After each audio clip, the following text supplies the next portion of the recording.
The morning felt tense before anyone said a word. Agents stepped from dark vehicles near the waterfront tower that housed Rothstein Rosenfeld Adler. Uniforms moved with purpose. Phones inside the building went silent as word spread floor to floor. No one knew the full picture. They only knew the firm that lived on speed and spectacle had stalled overnight. Scott Rothstein had built his name into a symbol of success in South Florida. He moved through charity galas, political dinners, and high-end parties with the ease of someone who knew every door would open for him. People trusted him because wealth surrounded him wherever he stood. They believed the settlements he sold were real. Now the staff watched the scene shift from rumor to reality. Something large had broken open. The question moved from whispers to certainty. How long had this been building behind the polished walls of the firm? Chapter 1. The Wait Behind the Glass. The lobby lights came on before sunrise. Staff walked in with the same quick pace they used every morning, but something felt different. A few people glanced toward the long hallway that led to the executive offices. The offices were closed. No sound came from behind the frosted glass where Scott Rothstein usually made his first calls of the day. The silence was heavy. It pressed against the building in a way no one could explain. They pushed forward, unsure why the air felt heavier than usual. By 8 in the morning, the firm was awake. Phones rang in steady bursts. Assistants sorted files into carts. Paralegals hurried past each other while juggling schedules. All of it looked normal from the outside, yet the tension sat in small details. People whispered. Eyes moved from door to door. A few employees checked their phones more often than usual. Something was off and no one could name it. Rothstein Rosenfeld Adler did not leave much room for slow mornings. The rhythm of the place mirrored Scott Rothstein himself. Fast, loud, always pushing for more. He walked the floors with quick steps. He talked with the force of someone used to shaping outcomes. To clients, he was the man who knew every judge in town. To donors, he was the man who never missed a political dinner. To the people who worked for him, he was the engine that pulled the entire machine. He had not shown up yet. That was the first break in the rhythm. A junior partner checked his watch. He kept glancing toward the elevator. Rothstein rarely missed an early arrival. It was part of the image he built. He wanted people to see him as a man who lived inside momentum. He had often said that success came from staying ahead of the next person who doubted you. He acted like someone who believed every step needed to be louder than the one before it. By mid-morning, the questions moved beyond whispers. A receptionist sent a message to her supervisor. "Has Scott checked in?" The answer came back with 2 words. "Not yet." The supervisor followed with another line. "He is probably in meetings outside." No one believed it fully. They nodded anyway because the alternative felt too large to consider. The truth was that the firm had been living with pressure long before this morning. People had seen small signs, a late payment here, a tense closed-door meeting there. A few weeks earlier, one accountant had raised concerns about a wire transfer that did not match supporting records. A senior manager brushed it off and said it was a timing error. The accountant dropped the matter. The message was clear. Do not push. To the outside world, the firm looked unstoppable. It sat inside a glass tower near the waterfront. Its name appeared at charity events, political banquets, and business conferences. Clients walked into a lobby lined with modern art. Cameras flashed when Rothstein arrived at public functions. He moved with the confidence of someone who never needed to justify his success. His tailored suits, his polished shoes, his bold cufflinks. Every part of him looked like a promise that money would follow. He built the image with purpose. He understood that people trusted what they could see. If he walked through a room with luxury at his back, then people assumed he had earned it. If he said he had access to settlement deals worth millions, then people believed the deals existed. His power did not come from documents or research. It came from the stage he built around himself. His rise in South Florida legal circles added to the illusion. He had started as a young attorney with a sharp sense for negotiation. He knew how to pull attention into a room. That skill brought clients. Clients brought money. Money brought influence. He joined partnership discussions with a sense of inevitability. By the time he helped build Rothstein Rosenfeld Adler, He carried a network that stretched from business leaders to political figures. People like to repeat the story of how he once secured a settlement faster than anyone expected. They said he worked the phones with such intensity that the opposing counsel folded under the pressure. They said he never slowed down. The stories grew with each telling. The image built itself as much as he built it. He leaned into that momentum. He wanted the world to see him as a man with no ceiling. His lifestyle made that message louder. Anyone who visited his waterfront home left with a memory of marble floors, high ceilings, and a view that looked like it had been pulled from a luxury magazine. The cars in his garage drew attention. Bright colors, rare models, engines that roared when he pressed the starter. He would host dinners where guests saw signed photographs on the walls from political figures. He would stand near the table while people admired his success. He acted as if the admiration was part of the meal. This was the world that made his investment pitch seem believable. Investors were told they could buy portions of confidential settlements. The story was simple. Clients wanted fast payouts and were willing to discount their settlements. Investors could purchase those settlements and collect structured returns. The idea sounded legitimate because settlement factoring existed in the real world. The twist came in the details. Nothing about these settlements was real. He did not present the deals like a salesman. He presented them like a man granting access to a rare opportunity. He held the files with care. He spoke with certainty. He walked investors through office hallways where energy seemed to pulse from room to room. He made them feel like they were stepping into a world that only a few people could reach. Many of those investors already respected him. Some knew him from political fundraisers. Others saw him as a man who always backed winners. Trust came easily. The early investors were paid quickly. That strengthened the illusion. The returns were steady. The firm looked strong. The offices expanded. New hires filled the conference rooms. No one inside the firm was told that the money flowing in had nothing to do with legal victories. Staff believed the firm was winning high-value cases. They did not see the false documents being created behind closed doors. The scheme grew fast. Each new round of money filled the gaps left by the last one. Rothstein managed the flow with urgency. He told staff to prioritize certain transfers. He gave instructions that did not follow standard accounting practice. Some employees raised questions quietly. They were told that the settlements involved sensitive matters and could not be discussed. The pressure to stay silent grew as the pace increased. By late 2008, the workload shifted. Employees noticed a growing number of late-night meetings. Doors stayed closed. Assistants were told to reroute calls. A few lawyers confided to each other that they felt uneasy about the volume of funds moving through the firm with little explanation. Still, no one pushed the issue in a formal setting. Rothstein had built a culture where loyalty meant moving with his speed, not questioning his direction. The pressure reached a new level in the months that followed. Staff were asked to prepare documents that looked like settlement confirmations. Some of these documents were created with signatures that no one saw being signed. When a paralegal asked a supervisor why the process did not follow the usual chain of custody, the supervisor told her to follow instructions. She did. But she walked away with a feeling that something was slipping beneath the surface. Rothstein himself seemed more restless. He spoke faster. He pushed harder. When someone asked about the firm's future plans, he said they were heading into the strongest growth period yet. He smiled when he said it. Yet his eyes moved in quick glances, as if he was searching for an exit he had not yet needed. The first cracks appeared to those closest to him. A longtime employee noticed that Rothstein avoided certain financial meetings. A partner observed that travel expenses increased sharply without explanation. An internal accountant reported that several wires had no matching invoices.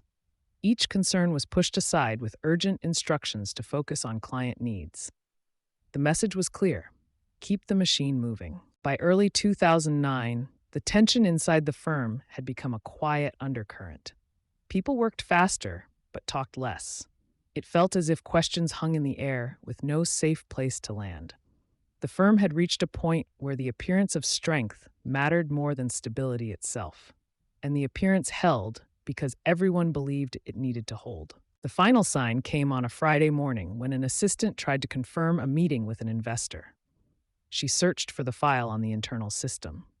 The file path had been altered. When she asked a manager why it had changed, she was told that the matter had been transferred to a restricted folder. The tone of the instruction left no room for follow-up. She nodded. She left. She carried the unease with her for the rest of the day. A few hours later, employees saw Rothstein walk through the lobby with a forced calm. He nodded at people. He said good morning. But his steps lacked the usual confidence. He went straight to his office and closed the door. Some staff exchanged looks. They felt something shifting, but could not name the shape of the worry. That night, the office stayed lit longer than usual. People passed by his door and saw him speaking on the phone with quick movements. He paced, he paused, he picked up another line. The door stayed closed. No one dared interrupt. The next morning, the silence returned. It sat inside the building like a weight. Staff arrived to find his office empty. No one had seen him leave his home. No one had heard from him since the night before. A senior partner told everyone to continue their work. He said the firm was fine. His voice carried strain. The question formed in the minds of everyone present. How did a man who lived through speed and spectacle allow this much silence to settle behind him? The answer waited beyond the outline of what they could see. The first cracks had widened into a gap they could no longer ignore. The real breach had already begun. Chapter 2. The center begins to tear. Morning traffic moved along the streets outside the tower, but inside the firm, the mood had shifted from uneasy silence to a tight readiness. Staff entered with their eyes up and their phones in hand. They checked messages twice. They looked for signs that the building would settle back into its old rhythm. It did not. Every step echoed louder in the hallways. People tried to work, yet the feeling of something unfinished followed them through each task. A group of employees gathered near the break room. Someone said they heard that a major investor had shown up the night before asking for documents. Someone else said they saw Rothstein leaving the parking garage in the middle of the night. None of the stories carried proof. They still spread. People repeated them because the lack of answers left too much space for imagination.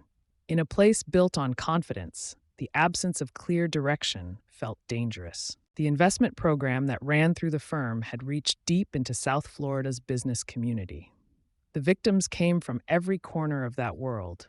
Some were wealthy business owners who trusted Rothstein because they saw him at charity galas. Some were political donors who wanted to strengthen connections. Others were retirees who believed the steady returns would support their families. The deals promised security. The documents looked official. The tone of certainty in Rothstein's voice closed any lingering doubt. The firm never presented these investments as a side venture. They were framed as rare opportunities tied to confidential settlements.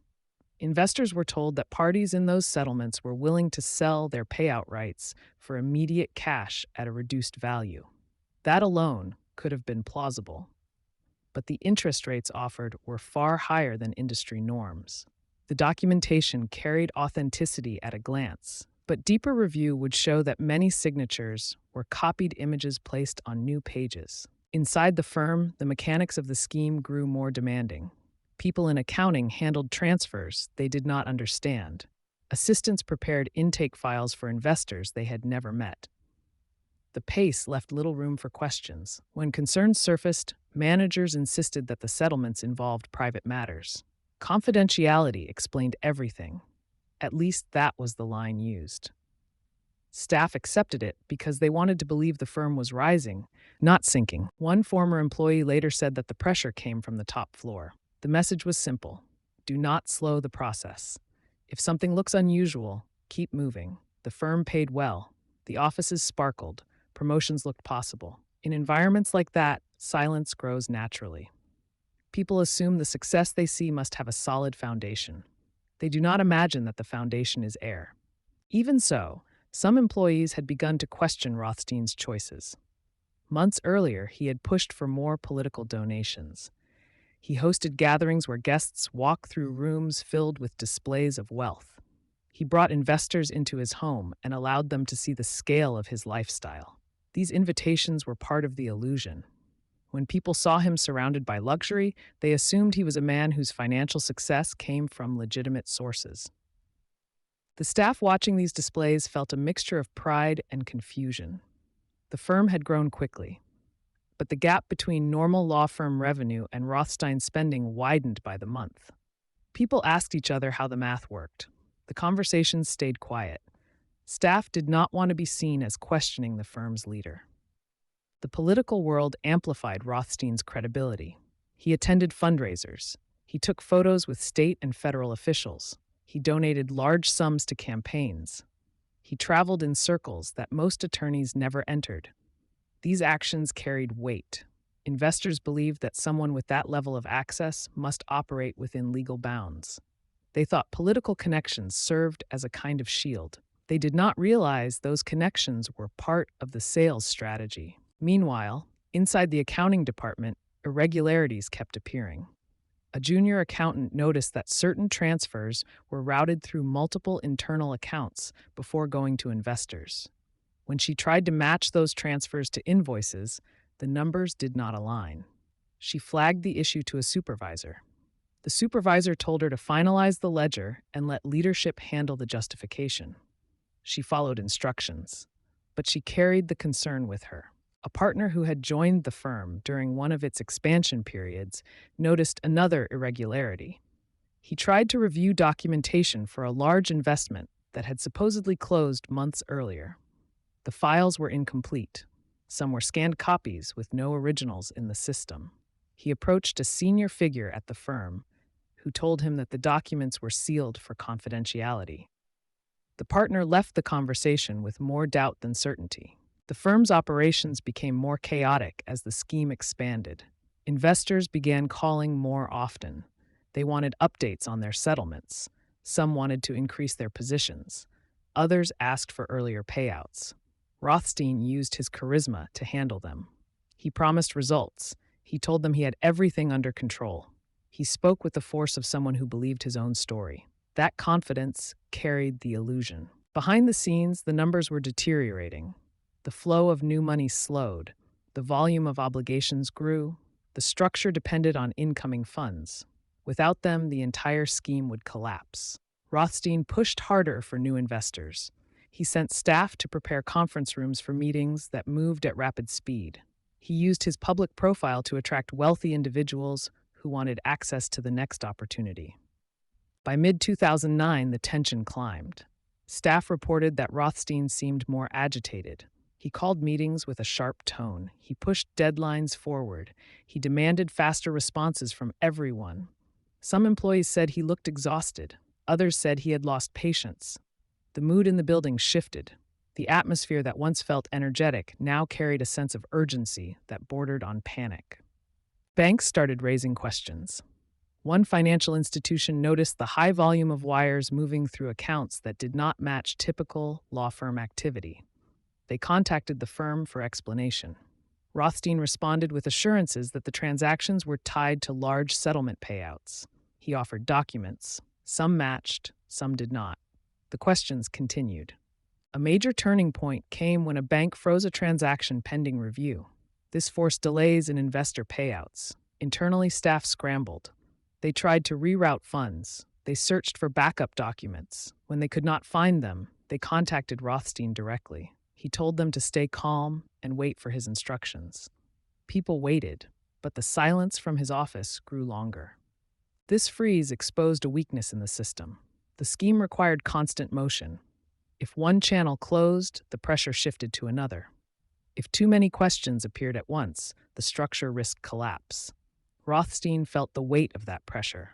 He tried to mask it with confidence, but his energy changed. He left meetings abruptly. He spent longer hours behind closed doors. He made calls that staff could not trace. Some employees started reaching out to outside contacts. They wanted advice without revealing too much. They used vague descriptions. "Something is wrong at the firm. I do not know what it is." They hoped someone would reassure them. Instead, the responses increased their worries. People told them to be careful. They said that the gaps in documentation looked serious. They said firms cannot hide irregular flows forever. Within the firm, the silence spread. People avoided hard discussions. They worked through files with forced focus. They watched Rothstein move through the halls with a strained expression. They noticed that he no longer greeted people with the same bold confidence. He looked distracted. He looked pulled in too many directions. The midpoint crisis arrived quietly. One afternoon, an investor asked to verify a settlement through a third party. This request threatened everything. If the investor made contact with the supposed claimant, the truth would be exposed immediately. Staff forwarded the request to Rothstein. He did not respond for hours. When he finally replied, he instructed them to say that the settlement was under strict confidentiality rules and could not be verified. They followed the instruction. The investor accepted the explanation for the moment, but the question had been raised. It would return. As pressure grew, allies inside the firm began turning into observers. A few employees started saving copies of suspicious documents. Some prepared private notes. They felt the structure near collapse. They wanted to protect themselves if the truth came out. Cooperation with investigators had not begun publicly, but several staff members were already preparing for that moment. The final days before the break were marked by confusion. Investors called more frequently. Some asked for full withdrawals. Others wanted to meet in person. Staff struggled to keep pace. They delivered messages to Rothstein's office. They waited for direction. Responses came slowly or not at all. Late one evening, a senior administrator noticed that Rothstein's office lights were on long after most people had left. She knocked once. There was no answer. She opened the door a few inches and saw him on the phone. His desk was covered with papers. He scribbled notes with quick strokes. He did not look up. She closed the door. She walked away with a feeling that something irreversible had already occurred. The next morning, he did not return. His absence shifted everything. Staff knew the firm depended on him for all major decisions. Without him, the workflow froze. A few employees met privately in a small conference room. They discussed what they had seen over the past months. They wondered whether they should contact outside authorities. They worried about what their silence had allowed. The breaking point arrived when a large investor demanded proof of a payout that had supposedly been deposited days earlier.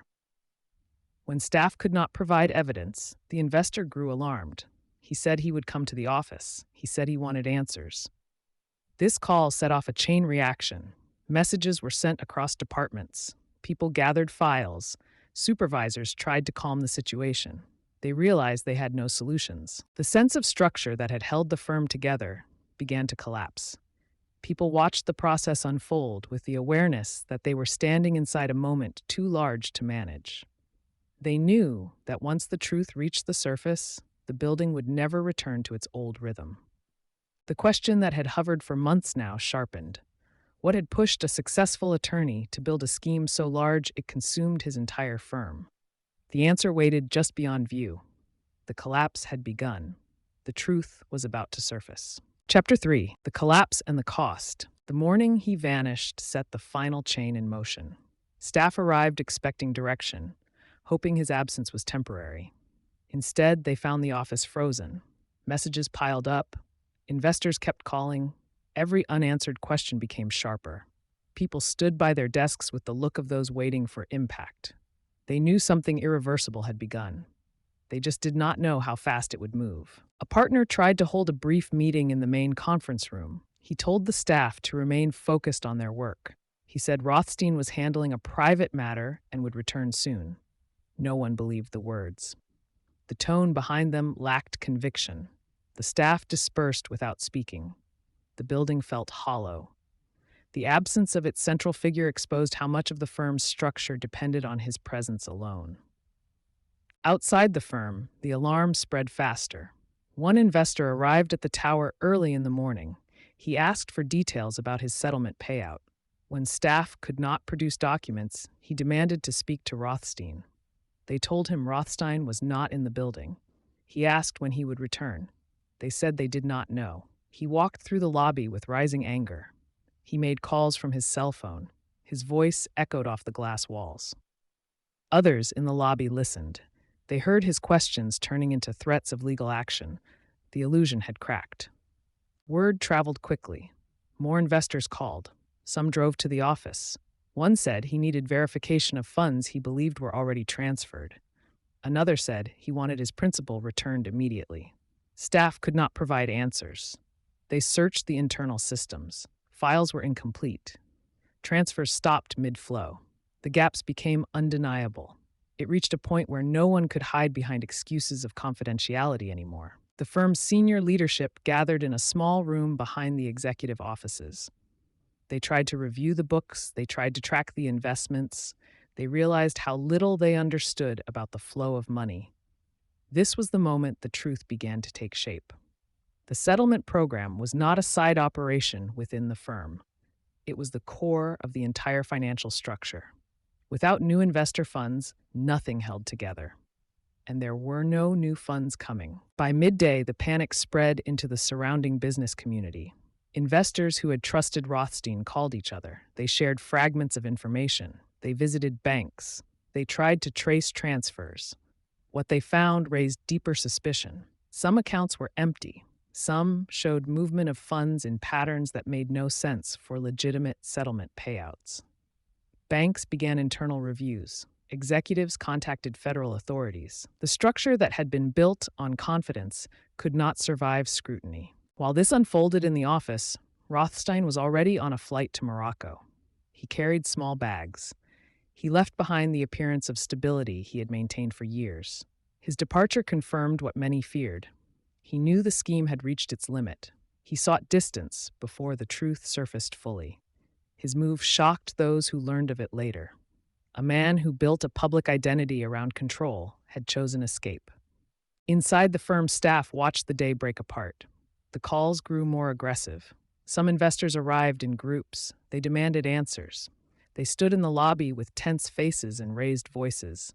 Security tried to manage the flow, but emotions overtook structure. People looked at the firm's name on the wall and wondered how they had missed the warning signs. The building no longer represented success. It represented betrayal. The FBI arrived within hours. Agents walked through the glass doors with firm steps. Their presence answered the question circulating through every floor. This was not a misunderstanding or a delay. Something criminal had taken place. Agents entered the executive offices. Staff watched from a distance. Some felt fear. Others felt relief.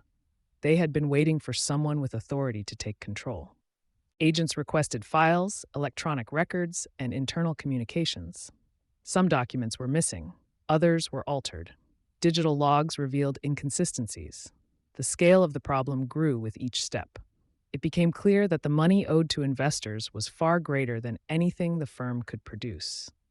The structure had collapsed completely. The forensic work began immediately. Accountants traced wire transfers. They examined email chains. They reviewed the settlement files. The documents did not hold up. Many signatures were identical across different pages. Some dates made no sense. Others contradicted company records. What looked legitimate at a glance fell apart under review. The depth of the scheme became impossible to deny. Investors gathered outside the building after hearing the first news reports. Some paced, some cried, some stared at the tower in disbelief. They had trusted Rothstein. They believed in his confidence, his access, his promises of security. Many had invested life savings. Others had borrowed money because they believed the returns were guaranteed. The losses struck across families, businesses, and communities. By the evening of the first day, federal authorities confirmed he had left the country. That news traveled fast. It added weight to the collapse. Staff who once admired him now felt shock mixed with anger. They talked quietly in hallways. They asked each other how they failed to see the truth. They replayed moments from the past year, noticing details they had ignored or explained away. The realization settled in. They had been working inside a structure built on deception. Days later, Rothstein returned to the United States. Reports indicated that he had contacted authorities and agreed to cooperate. His return surprised many. Some believed he had planned to stay abroad permanently.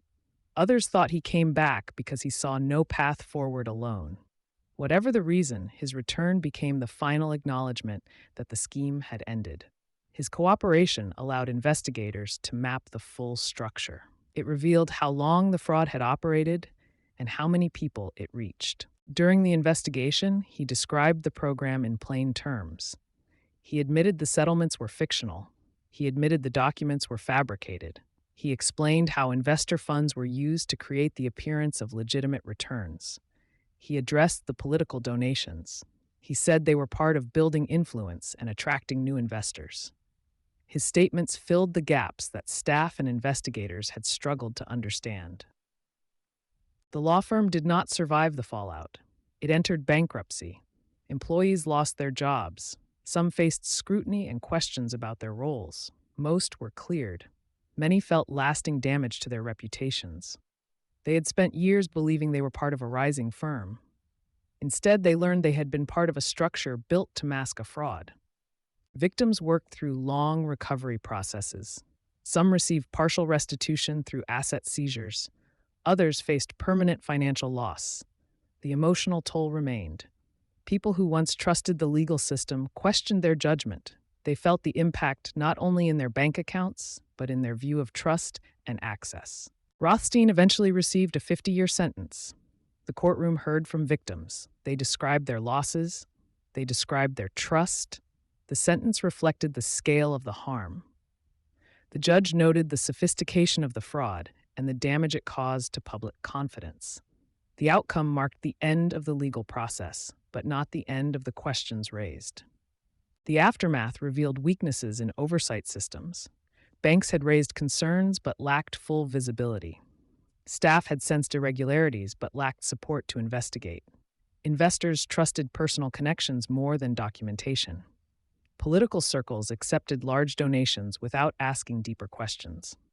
The case exposed how image, wealth, and influence can create a shield strong enough to hide serious wrongdoing. In South Florida, the story became a warning. It showed how easily trust can be manipulated when confidence is packaged with luxury. It showed how a professional title can mask deception when the surrounding environment rewards appearance over substance. It also showed the cost of silence. Many people had noticed signs. Few pursued them. Inside the empty halls of the former firm, the silence returned. The rooms once filled with energy and ambition now held only the echo of what had been lost. The name on the wall no longer represented success. It represented caution. People who walked past the shuttered office felt the weight of a lesson learned through painful experience. The case left one final question for anyone who followed its story. How does a system rebuild trust once it has been broken by someone who understood exactly how to exploit it? The answer carried no simple path.